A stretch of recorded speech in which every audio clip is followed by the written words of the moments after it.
Hi, and welcome back to another great tip to ignite your interview skills. This tip is all about getting to know the company. Doing company research is one of the most fundamental parts of preparing for the interview. And so few people really do this as comprehensively as they should. So I'm going to give you a list of points and be sure and stop the video and then put these down on a piece of paper so that you can be sure to cover everything. I'm going to give you a list of points of things that you need to know about the company.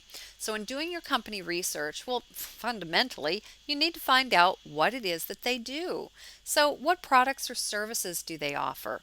What markets do they serve in terms of geographies or maybe industry vertical markets, types of customers? Exactly that. The types of customers that they serve. Are they large companies, small companies? Are they in any particular industry themselves? What can you find out? Who are their competitors? And then you might want to do a SWOT analysis. Now, if you're not familiar with what a SWOT analysis is, SWOT stands for strengths, weaknesses, opportunities, and threats. And it's a great vehicle to discover information, but also to figure out how you can potentially help that company in their SWOTs. So look first at their strengths. What are they good at? Have they won any awards or accolades? Are people saying nice things about them? Conversely, what are they bad at? Have they gotten into any trouble recently? Have they made a misfire or a misstep? What are their weaknesses? And then what are their areas of opportunity? Where can they grow that maybe they don't even see? If you are, a higher level position, you might have some expertise that can help them out. So sit down and write this stuff down. How can you help them take advantage of the opportunities that they have in front of them? And then finally, what threats do they face? Do they have an increasingly competitive market coming up? Do they have some regulatory changes coming up? What about the economic conditions? Are those threatening to them? So, really take your time and go through each one of these points. And then again, figure out how you can help them. And then what's the word on the street? What are people saying about this company? Either the press or the blogosphere or just people in general. What's social media saying? What's the buzz out there? How do their financials look? Now, you might be saying, I'm not an accountant. I don't care how their financials look.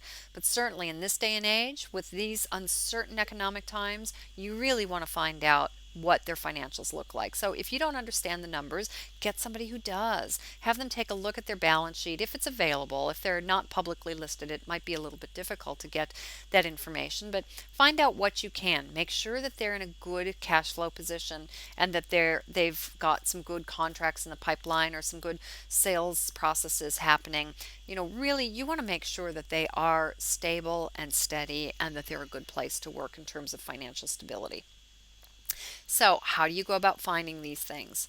Well, the first and probably best resource is their own website.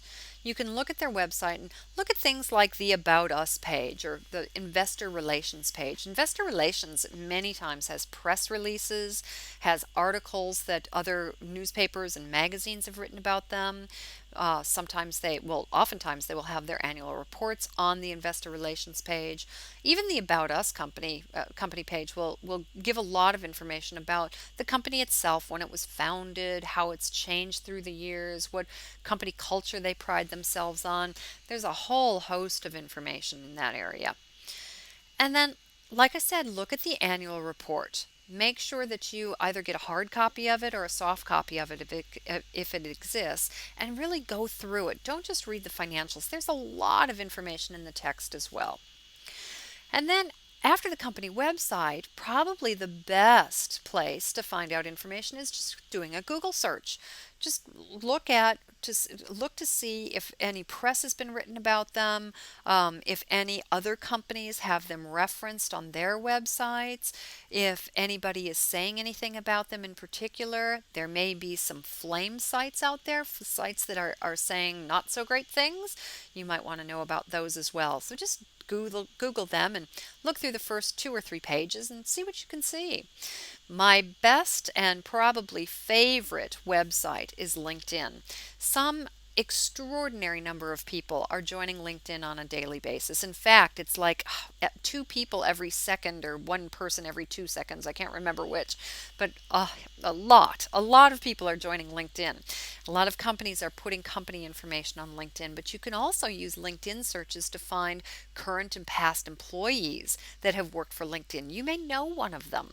You might be able to talk to them to find out about the company culture, some of those things in the SWOT analysis that I talked about. So gather as much information as you possibly can. And then finally, our Twitter.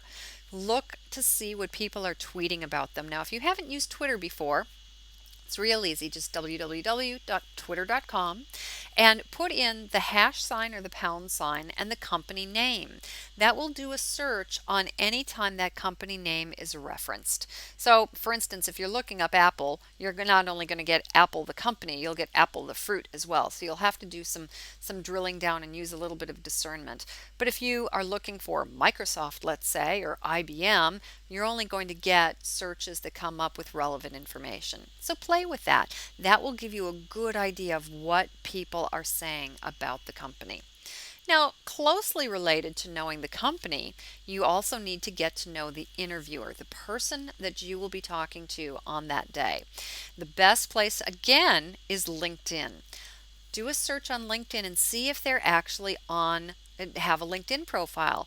Chances are they do. And if they don't, maybe you know somebody again that works at the company. So get some background information. Find out all you can find out about them. Where did they come from? What companies have they worked for in the past? What groups are they a member of? What do they like to read? There's all sorts of information that you can find out about them on LinkedIn. And remember, information is definitely power. So if you haven't already downloaded my free resume template, make sure that you take advantage of this. It's absolutely free, and it's a resume template that you can just cut and paste your information in, and it goes through step-by-step instructions on how to create your own killer resume. And don't forget, if you're enjoying these tips, subscribe so that you are notified anytime I post a new series. And if you know of people looking for jobs, tell your friends about it. The more the merrier. So until next time, thanks for tuning in.